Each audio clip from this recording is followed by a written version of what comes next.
leader of the team responsible for making contact with the noosphere. In 2006, I refused to follow the regulatory board's orders and became one of those who created the zone by mistake. I'm sure you've accumulated quite a few questions since our last encounter.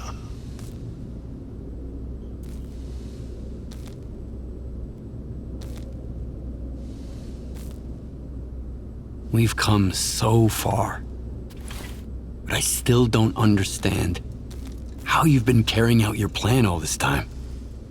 In the disaster of 2006, C consciousness took control of the X network and anomalous energy. Later, we created the monolith and the agents. But there were those who helped us from the beginning.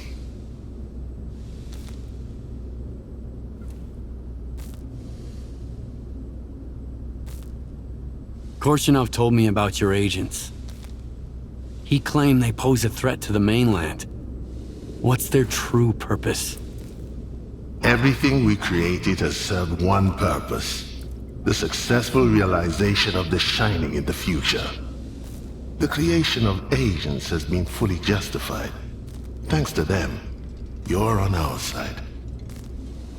Unfortunately, after S.T.A.L.K.E.R deactivated the C installation, we lost contact with the zone for a while, so we had no control over the agents who decided to leave the zone. Don't think they haven't been rewarded for their efforts. We've given them a reason to live, Skiff. A higher purpose. What about S.T.A.L.K.E.R? There was a glitch in the programming. S.T.A.L.K.E.R went against his program. With the help of Dr. Kaimanov, who betrayed us once, he managed to get to the monolith control unit. We invited him to join us in the 8th pod. A mistake that might otherwise have cost us our lives. Because he chose to destroy us instead. Not a mistake. The zone's providence. You never died. You became pioneers of the truth. Guides to eternity. How did you get mixed up in all this anyway, S.T.A.L.K.E.R? The Spark Science Task Group has always worked for the scientists. They studied the zone, while I believed in its mysterious destiny. Once I heard the Shining Zone legend, I started looking for its manifestations even in the most remote and dangerous places. And found Orbita. Talked to Topol, who's dead. Just like you talked to Strider. Later, Ozerski and I did everything we could to restore the X-17 visiograph and find out whether it's possible that the C consciousness scientists survived. As you can see, I was right all along. Now you're on our side.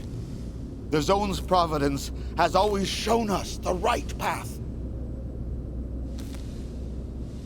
And who's been helping you all this time? We weren't the only ones who went up against the regulatory board.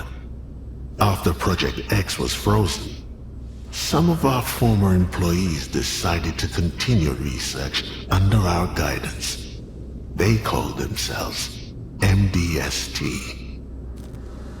When S.T.A.L.K.E.R shot our bodies and destroyed one of the X network's central nodes, we continued to exist in the noosphere, but lost our connection to the zone and the ability to interfere. The Monolith program, X network, and related laboratories whose functioning was ensured by C consciousness stopped for 10 years. Only the agent's programming survived. Until you brought Alpha to Circa. And until I ignorantly reactivated the system from the X-11 lab. But it turned out that we were fortunate. That's all I wanted to know. Do you have any more questions, or are you ready to proceed with the Shining Plan?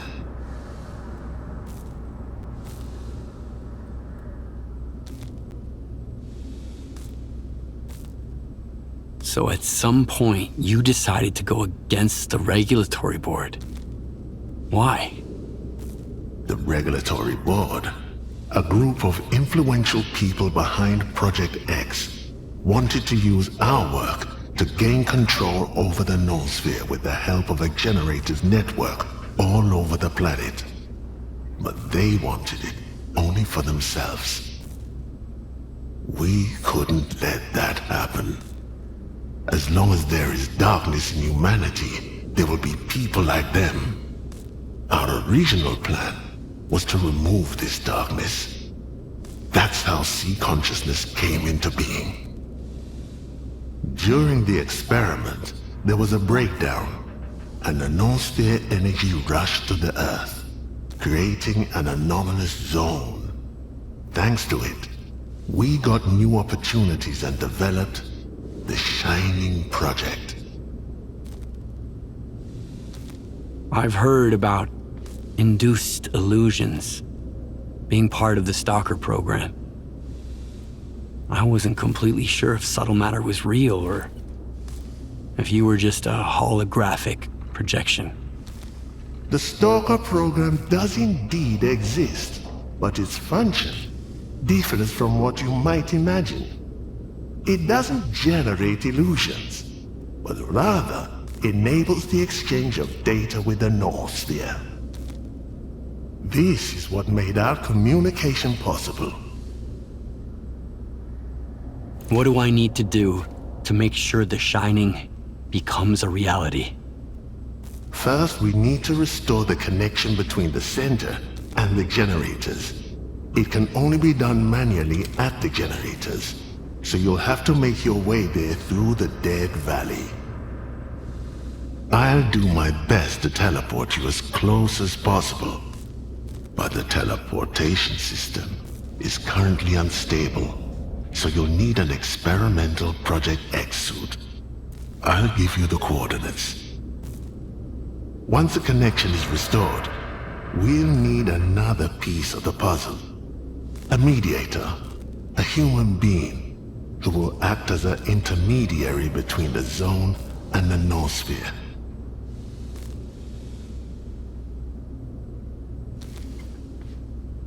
To restore communication between the center and the generators, I'll have to cross Dead Valley.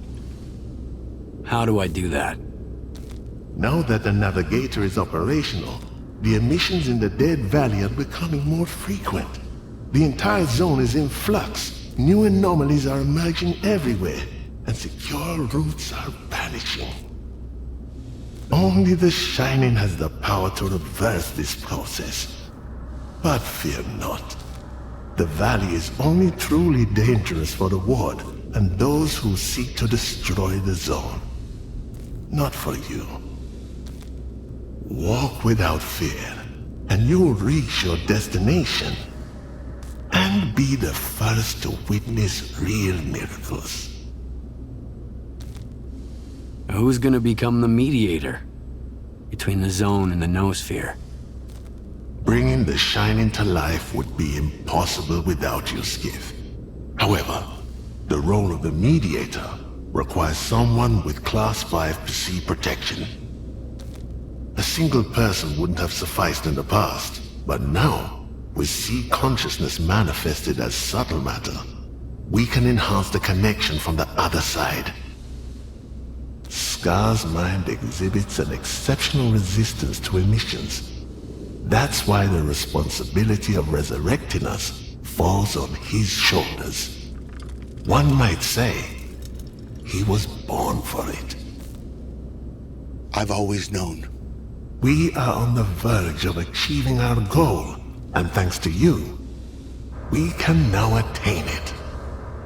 Now please, leave. I'd like to speak to my son. Hi.